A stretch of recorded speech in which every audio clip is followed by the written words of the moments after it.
We've got 3 units in calculus. It's only 3 topics, okay? Limits. We're talking limits for just a smidgy. Derivatives. You've probably never even heard or used that word before in your life, which is fine.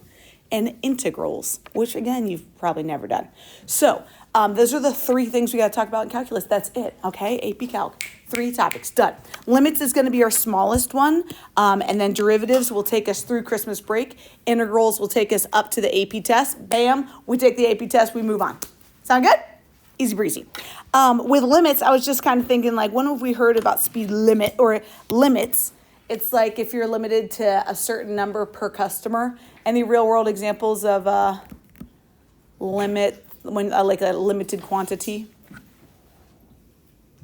When are we limited on what we can buy? Like COVID tests were limited. COVID tests, very limited. Good call. 6 Taylor Swift tickets per person. Tay-Tay, limited. Or 0, if you were me. Thank goodness I had a sister. Whew. How about your curfew? Does anyone have a curfew?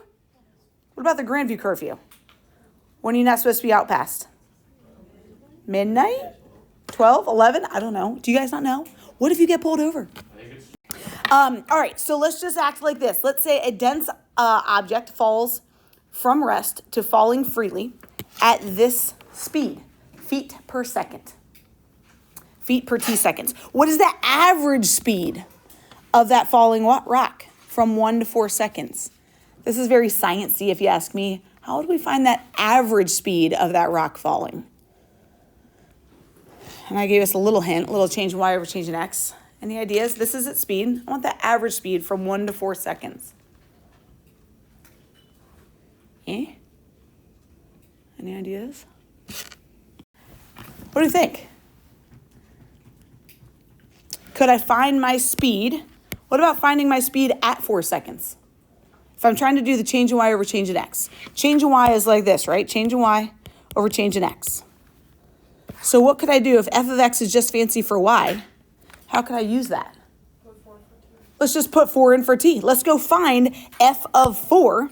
Let's go find that final speed minus f of 1, my initial speed, all over, if that's the change in y right there, change in x. Yeah, 4 minus 1. Let's go do it. You guys, if I plug in 4 to my speed right there, 16 times 4 squared minus 16 times, we're going to do this without a calci. We can do it. 16 times, 16 times 1. Yep, squared, all over 3. People, we got this. What is 4 squared? 16 times 16? 256. Well done, peeps. 256 minus 16 all over 3. 256 minus 16. 240. 240 divided by 3. Picture that as 24 divided by 3. 80. Let's talk about units. They wanted my average speed. 80 feet per second. Exactly. They're often going to say it right there. We're saying 80 feet per second. Is that pretty fast? Yeah, I'd say that's really fast. That's just my average speed from 1 to 4 seconds. Okay. And then this is where a little bit of the calculus comes into play. It says so if I wanted to find the average speed at 2 seconds, and to find the average up here, wouldn't I have done the same thing? Like, all right, then I'm just going to do f of 2 minus f of 2 all over 2 minus 2. And you might be like, I don't think it's going to work out. What would f of 2 be? Let's go find that. What's 2 squared? 2 squared is 4 times 16? 64. And of course, that'd be minus 64 again, right? All over, what's 2 minus 2? So in calculus, we want to know my exact average speed at that one moment, not over a moment in time. So because of that, normal algebra isn't going to do it because we're going to just get 0 over 0. And this is called an indeterminate form. Or you might just be like, I can't divide by 0.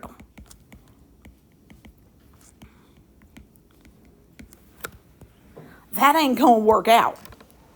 That ain't gonna work out. So here we're gonna just see our first little ish of calculus a little bit.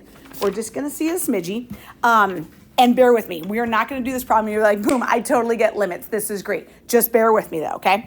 I said, since it's not possible to calculate the speed at the exact one moment in time, 2 seconds, we must calculate the speed as close as possible to the instant or time we want. Meaning, if I wanted to find the average speed at 2 seconds, could I find the average speed between like 2 seconds and 2.01 seconds? Like that would get me pretty close, right?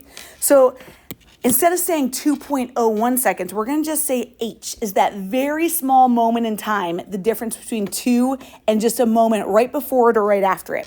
So find the speed of the rock, the average speed, should have been saying, average speed of the rock from number 1 when t almost equals 2. So again, what I'm gonna say, let's say that initial time is 2 seconds. Initial time is 2. And then I'm gonna say my final time, if they said let h be a very small amount of time. Ryan Tucker might be thinking h is like 0.1 seconds, but math might be thinking h is like 0.0001 seconds. So we're gonna just say, we're gonna take that initial time and just add h amount of time to it. It's just as little bit of time as we can do. So now let's go find that average time with these as my 2 values. These as my 2 points in time, just like we did right here, you guys. This is what we wanna do. And these are my 2 numbers. Hoo-wee, here we go. So, do you agree that we're gonna need to do a little bit of, let's write it out first. We're gonna do f of 2 minus f of 2 plus h. Are you down with that if those are my 2 times? All over, how would we do my change in x's then? Exactly, 2 minus 2 plus h. A little funky, little funky. Okay, we're plugging them into the same function, you guys. My same function of 16t squared. So let's go plug that 2 in there. So I'm gonna even write it out. 16 times 2 squared, that's my f of 2, minus, we gotta kind of put this in parentheses. I kind of wish I put that other one in first, so I didn't have this whole minus this big thing. That's okay. We got to put 2 plus h back here. So what do we have? Minus 16 times. What are we putting in for t now? 2 plus h, and we got to square it. All over. Let's just go ahead and distribute this out. We get a 2 minus,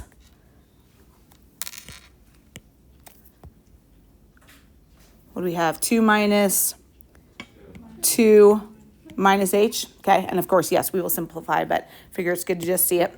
Okay, let's start working some of this out. We already know what this one was, but from before, 2 squared times 16 gets me 64. Minus, we got this. We got a 16 times, we got to think about what 2 plus h times 2 plus h is. Does it hurt to write it off to the side? Certainly not. 2 plus h times 2 plus h.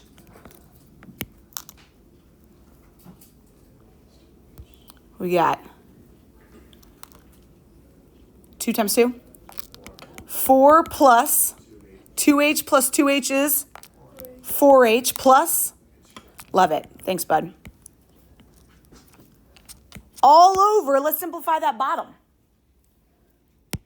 What do we have on the bottom?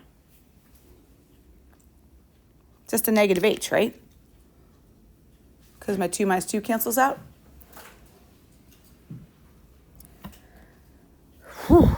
This is a lot. This is a lot. All right, let's distribute that 16. We got a 64 minus, what's 16 times 60? 16 times 4, my bad. 64, thanks. Plus 16 times 4h. 64h plus, you know it, all over a negative h. Okay.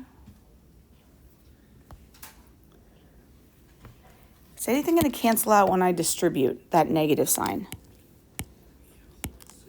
Those 64s will be, right? What will I have left? Don't forget about that negative sign. Negative 64h minus 16h squared all over negative h.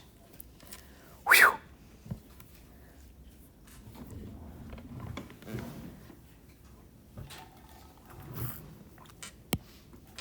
Can anything cancel out? From the top and the bottom. Anything cancel out? Negative. A negative. They all have a negative. Boom, boom, boom. And an H. Boom, boom, boom. What am I left with? 64 plus 16H. Thanks, dude. Now, let's remind ourselves what that H was. That H was that little bit of time that Noah said was 0.1 seconds and Ryan said was 0.0001 seconds. And Ellie was like, I feel like that H is 0.0007 seconds. Who knows? What's that? If I'm trying to find the average rate, average speed at 2 seconds, what's that H almost approaching? If it's the littlest bit of time after or before that too. Approaching 0. So this is where we use this limit notation. This is something new that I'm just exposing you to today. We'll dig in more tomorrow. We would technically say the limit, check this out, the limit, this is the notation, as, in this case, h, we say approaches with this cute little arrow, and we're saying that that amount of time is approaching 0. We're not saying h is 0. We're saying it's getting really close to 0. You guys, if h is getting really close to 0, you do get to just substitute in 0 because it's getting so close to it. What would 64 plus 16 times 0 really turn into? 64. So you guys, you've just done your first limit question. I think that was miserable. Know that I'm not like, okay, great, you should do that on your own now. We're not there. I just wanted you to see it for the first time. And this would be the average rate of that falling rock at 2 seconds. 64 feet per second still. We still have those units. We found that the average rate from 1 to 4 seconds was 80 feet per second. So between there, at some point at 2 seconds, my average rate was 64 feet per second. So calculus just allows us to do this funky little limit notation where we get to substitute in 0 for that amount of time because we're approaching that time of 0. So that's just a first exposure of this. Yes, Max? Oh, gosh. Okay, so this is kind of a lot of stuff just for, this is all one question. Is it important that you know that this is the equation that I wrote? No, not at all. It says the speed of a rumor. We don't like rumors. Is this function. R is the number of people that have heard the rumor, and T is the number of days since the rumor started. Obviously, as the number of days go on, exponentially, the amount of people that are hearing about this rumor goes up. The graph of R at the right, and then this red line, this is called a tangent line. So you might want to label that. This guy is called a tangent line. Tangent line. Anyone remember what a tangent line, how many times a tangent line touches a function? Just once. It just like taps it. Boop. And so I'd say it looks like that's happening around 4 seconds or 4 days. My bad. So you might put a little point there and say that's my point of tangency. And it looks like if this copy would have been any better, I have no idea what these units are. Actually, I think it was 25, 50, 75, 100. I'm going to say that this is 125. So let's even do that. For 125, I'm going to label that point. That's the point of tangency. And then this is just a little AP-esque question. It says, can you think of an estimate for the instantaneous rate of change at that moment? Well, rate of change, don't you agree that's just slope? Slope is just a rate, right? Rise over run. So would you say that the slope or the rate would be positive or negative if it's the slope of this tangent line? Positive because it's going up. Okay. It said, would we just take the value at 4? Is my rate 125? No, that's just the number of people who have heard it, right? That's not a rate. That's just the number. Would we look at, if we're trying to find the rate at this point of tangency, the slope between 1, would we want to look at my slope here and at 4? Would we want to check the slope there?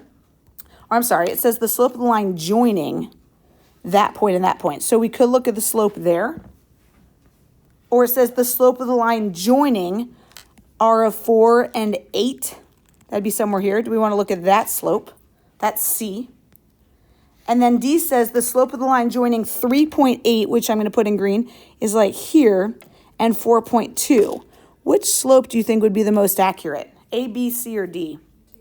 D, right? We want to get as close. The whole point of this question, you guys, we want to get as close. We want that limit to be approaching that point. We want to get as close to that point as we can. So the answer to that one is going to be D. Cool, cool, cool. Okay, so then take a sec. I want you to try this guy. We're trying to find the velocity at 12.5 seconds.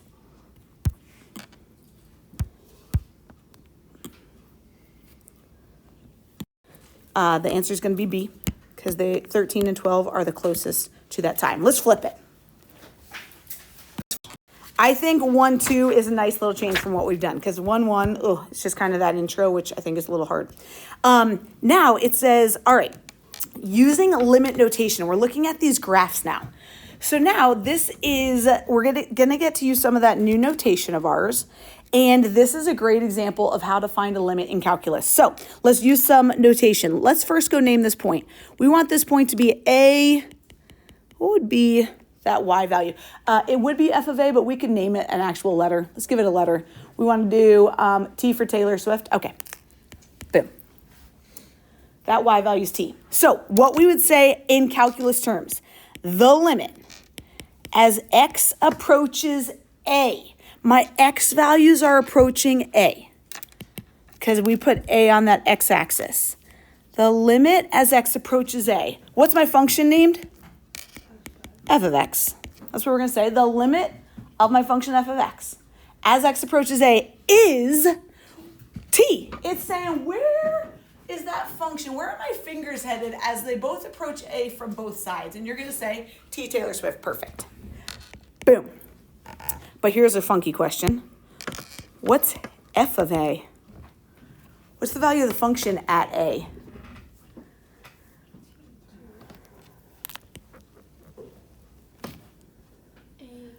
Who said something? Roni, what'd you say? Nothing. It doesn't exist, right? The function, that's a hole over there. So we're going to just say doesn't exist. So that's good. That's really how you find a limit from a graph. Let's look at this one. Do we still think the limit as x approaches A, should we still have it as Taylor Swift? Obvi. So we're going to say the same thing. The limit of that same function f of x as x approaches A,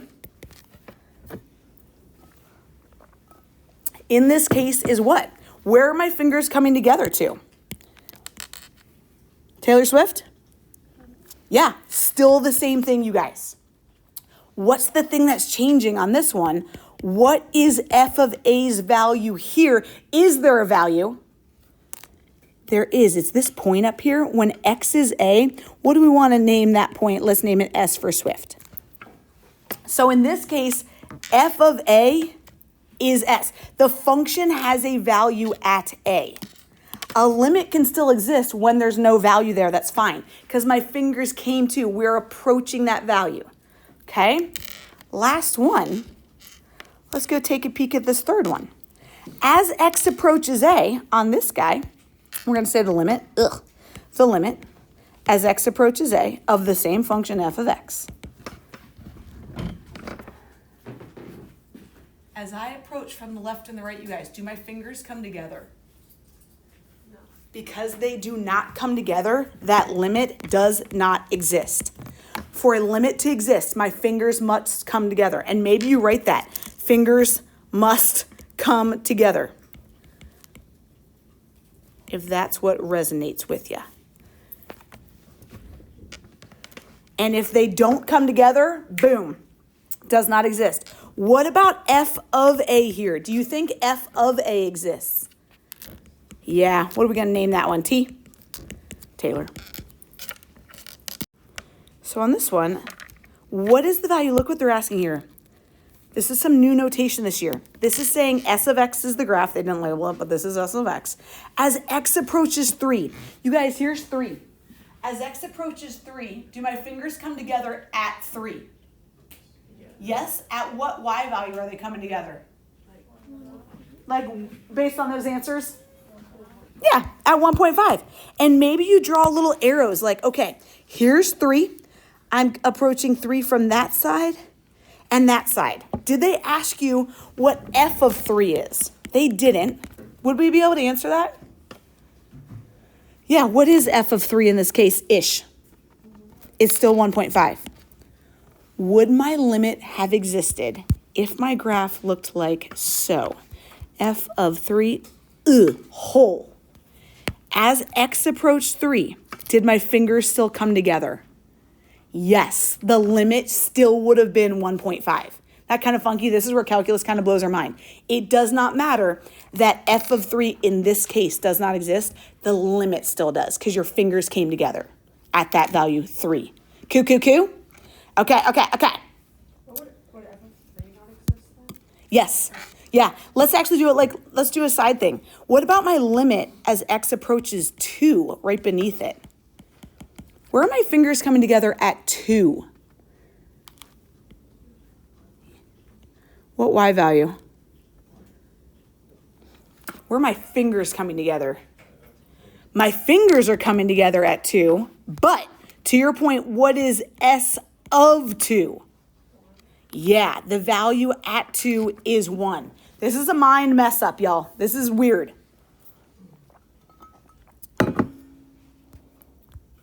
Okay. What if we're looking at it on a table? As t approaches 2, do you agree these t values are getting bigger? 1, 1.9, 1.99. These t values, 2.1, 2.05, 2.01, do you agree they're approaching, we would imagine 2 here? 2 is right between them. What do you think your y values are then approaching? Would my fingers be coming together if my y values went negative 3.4, negative 3.44, negative 3.49998 versus negative 3.6, negative 3.544, negative 3.5001? Do you think those y values are approaching something? What do you think? Done. Did they ask what f, or in this case, q of 2 is? They did not, and we wouldn't know it. We don't know what that y value is. It might not exist, and that's okay, because the limit still exists. My fingers are still coming together. Okay, let's flip it.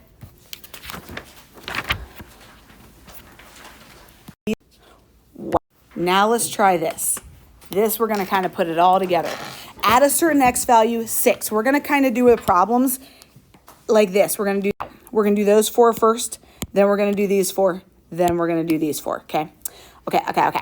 So, f of 6, if we're looking at this graph, f of 6, anyone have any idea what is the value of the function at 6? Yeah, it's 4, right? F of 6 is 4. And you might literally write to yourself, that is a point. They're asking for a point here, a straight up coordinate. But then right beneath it, we're talking about all these limits around 6. Let's go see. We know f of 6 exists. It's a point. Let's go talk about the limits, though. So, as we approach 6 from the negative side, notice this new little superscript, which we haven't seen. This little superscript is saying from the negative side. What's the negative side mathematically? Right or left? Yeah, so we're going to just be approaching from the left. Let's just do that before I worry about that plus side. 6. Here's 6, y'all. I need to approach that 6 from the left-hand side.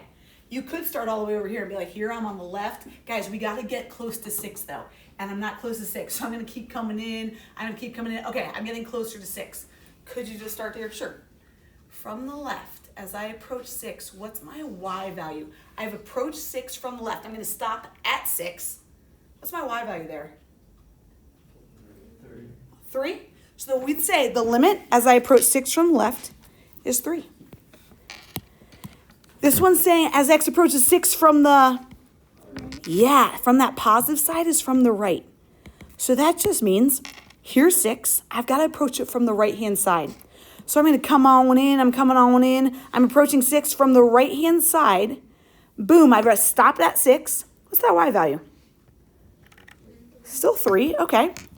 So then, when there's no superscript, we got to approach 6 from both sides. So this is when we use 2 fingers. I'm going to approach 6 from both sides. Where are my fingers stopping as I approach 6?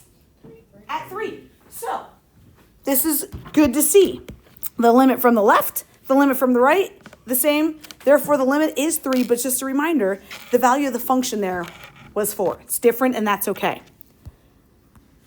Let's go take a peek at the 4s now. Now we're just looking at 4. Boom, here it is. F of 4. I want to know a point. F of 4, what do we think? It's 5. The limit as x approaches 4 from the negative side. Again, this little superscript negative means from the left. As I approach 4 from the left, I got to get really close to 4 from the left-hand side. I'm going to ignore all this stuff because it's not that close. I'm going to come in right here. So I approach 4 from the negative side. I'm going to stop at 4. Coming in from the left, what's that y value? 2. What about 4 from the positive side? Coming in from the right-hand side of 4, why did I stop here? Because that's where 4 is. From the right-hand side, what's that y value? 5. Perfect, Margie. Therefore, this one says, hey, what's the limit at 4? If there's no superscript, it means from both sides. As I approach 4, from both sides, from the right side and from the left side, at 4, do my fingers come together? Therefore, the limit? Perfect. And maybe you write yourself a note again. Fingers didn't touch. Boop. F of 2. Is there a value of the function at 2? No, there's no point. There's a vertical asymptote there. So we're going to say f of 2 doesn't exist.